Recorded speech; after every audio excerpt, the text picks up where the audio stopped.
Foucault se encontra em um espaço atemporal, um cenário que transcende qualquer estrutura de poder humano. Diante dele, Jesus está sentado sobre uma pedra, com um olhar sereno e penetrante. Foucault hesita por um momento, mas então decide falar. Mestre, eu passei a vida estudando as estruturas que moldam e controlam o homem. Instituições, discursos, vigilância. Tudo parece estar impregnado de poder. Mas diante de ti, percebo algo diferente. Tu representas uma autoridade que não oprime, um poder que liberta. Como isso é possível? Jesus, porque o poder do mundo se impõe pelo medo e pela força, enquanto o poder do reino se manifesta no amor e no serviço. Quem quiser ser o maior, que seja o servo de todos. Isso desafia toda a lógica do poder que observei. Os soberanos do mundo governam com coerção, normas e punições.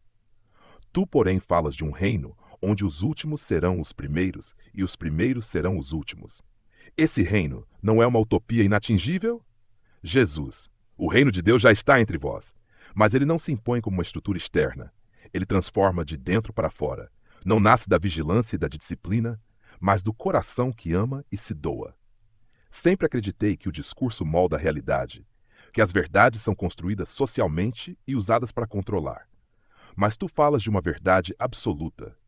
Isso não seria, de certa forma, uma nova forma de poder? Jesus, conhecereis a verdade e a verdade vos libertará. A verdade não é uma imposição, mas uma revelação. Ela não é uma construção discursiva que serve ao poder humano. Ela é eterna e imutável, e só pode ser encontrada por quem busca com humildade. Mas toda sociedade cria suas normas, suas categorias do que é normal e anormal. E muitas vezes isso oprime os diferentes. Tu andaste entre os marginalizados, os leprosos, os pecadores. Era uma forma de desafiar esse poder normativo? Eu não vim para os sãos, mas para os doentes. O Pai não deseja sacrifícios vazios, mas misericórdia. Quando toquei os impuros, quando sentei com os pecadores, eu lhes devolvi sua dignidade. O verdadeiro poder não exclui, ele resgata. Foucault reflete profundamente. Em sua obra, ele mostrou como os sistemas controlam e excluem, mas nunca imaginou um poder que acolhesse em vez de dominar. Pela primeira vez, ele começa a questionar suas próprias premissas. Então, mestre, o verdadeiro poder não está nas estruturas, mas na liberdade interior. O verdadeiro poder está no amor que se entrega sem medo. Quem perde a sua vida por minha causa, a encontrará. O filósofo sente um arrepio. Ele, que passou a vida desconstruindo conceitos, percebe que agora precisa desconstruir a si mesmo. O diálogo continua, Foucault permanece em silêncio por um momento, assimilando as palavras de Jesus. Ele sempre argumentou que o poder está em toda parte, que ele molda subjetividades e regula comportamentos. Mas agora, diante da serenidade daquele que fala sobre liberdade interior, ele se vê desafiado. Mestre, a história mostra que todas as sociedades criam mecanismos de controle.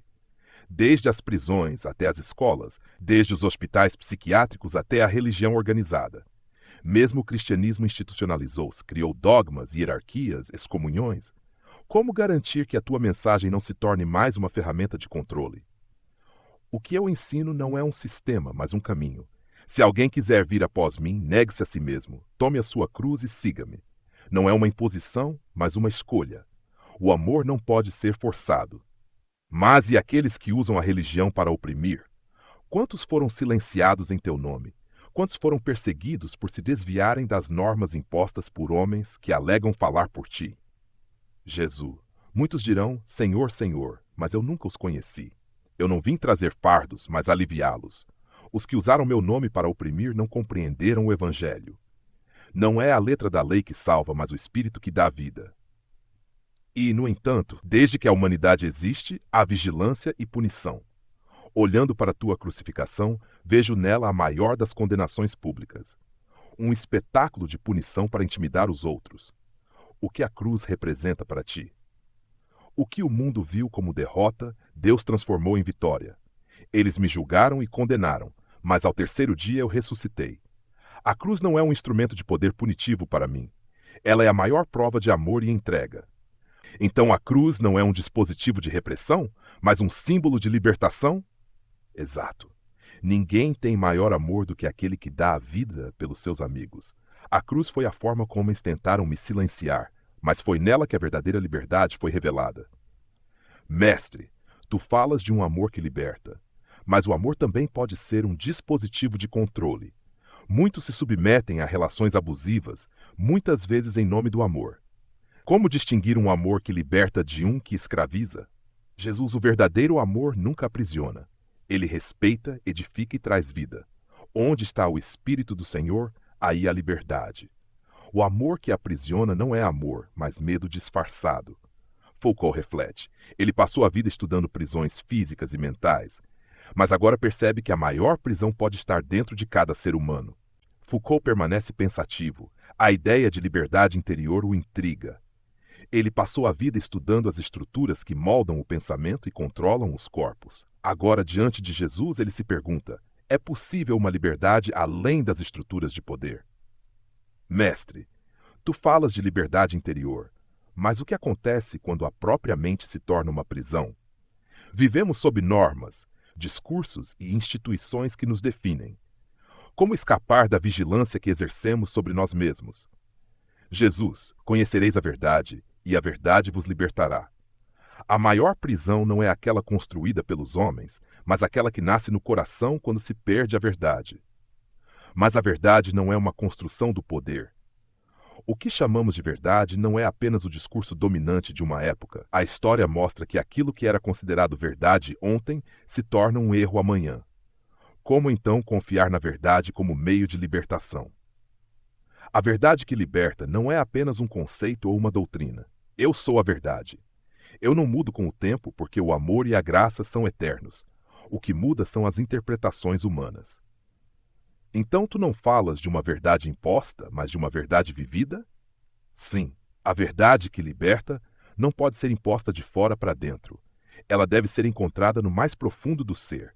Ela não oprime, mas ilumina. No entanto, mesmo os que creem em ti muitas vezes impõem normas rígidas aos outros, criam regras sobre comportamento, sexualidade, gênero, pensamento. Não é isso também uma forma de biopoder? Eu não vim para criar um sistema de controle.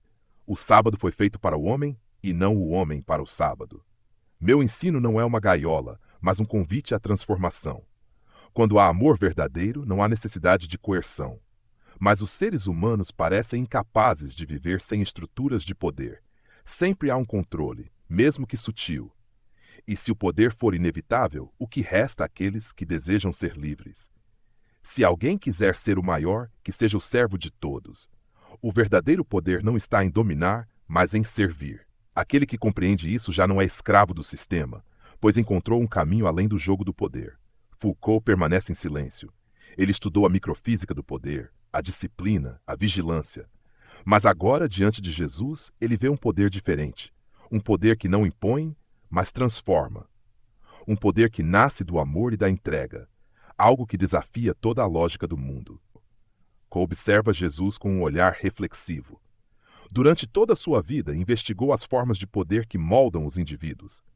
Agora, diante do Mestre, percebe que está diante de algo que desafia sua própria teoria. Como um poder pode existir sem coação? Como pode haver uma verdade que não oprime? Ele decide fazer sua última pergunta. Mestre, tua visão do poder é radicalmente diferente da que encontramos na história. Falas de serviço, de amor, de liberdade interior. Mas na prática, os homens continuam aprisionados em estruturas, em discursos que os definem e os controlam. Como um homem pode realmente ser livre em um mundo assim? A liberdade que ofereço não depende do mundo. O meu reino não é deste mundo. Os homens buscam libertação externa, mas ignoram as correntes invisíveis que carregam no coração. O verdadeiro cárcere não são as instituições, mas o medo, o orgulho e a cegueira espiritual. Mas será possível viver sem estruturas? Sem normas? A sociedade não desmoronaria? A lei tem sua função, mas não é ela que transforma o coração. Foi por isso que eu disse: amarás ao teu próximo como a ti mesmo. O amor é a única estrutura necessária. Quem ama verdadeiramente já não precisa ser controlado, pois não busca oprimir nem dominar. Ainda assim, mestre, a história mostra que até mesmo aqueles que dizem seguir-te usaram teu nome para justificar violência, repressão e poder. Como impedir que o poder corrompa até mesmo a fé? Jesus, Em todo aquele que me diz Senhor, Senhor entrará no reino dos céus, mas aquele que faz a vontade de meu Pai. Muitos usam meu nome, mas poucos seguem meu caminho. O poder mundano sempre tentará se apropriar da fé, mas a verdade não pode ser corrompida. Então, no fim, a luta pela liberdade não é uma questão de destruir instituições ou reescrever discursos. A verdadeira liberdade não nasce da destruição, mas da transformação. Não é uma guerra contra o poder, mas uma revolução do coração. Foucault reflete. Ele passou a vida estudando as prisões visíveis e invisíveis da humanidade, mas agora percebe que Jesus fala de uma libertação que não depende das estruturas externas. Não é uma fuga, nem uma rebelião, mas um despertar, algo que nenhum sistema pode realmente impedir. Ele sorri como se tivesse encontrado uma resposta que não esperava. Mestre, talvez nunca tenha visto o poder dessa forma, mas há algo em tuas palavras que ressoa. Como se, no fim das contas, a verdadeira resistência não estivesse em lutar contra o poder, mas em transcender suas regras. Exatamente. No mundo tereis aflições, mas tende bom ânimo. Eu venci o mundo. Foucault se cala. Pela primeira vez, ele não sente a necessidade de contra-argumentar, apenas absorve. E talvez pela primeira vez em sua vida compreenda o que significa ser realmente livre.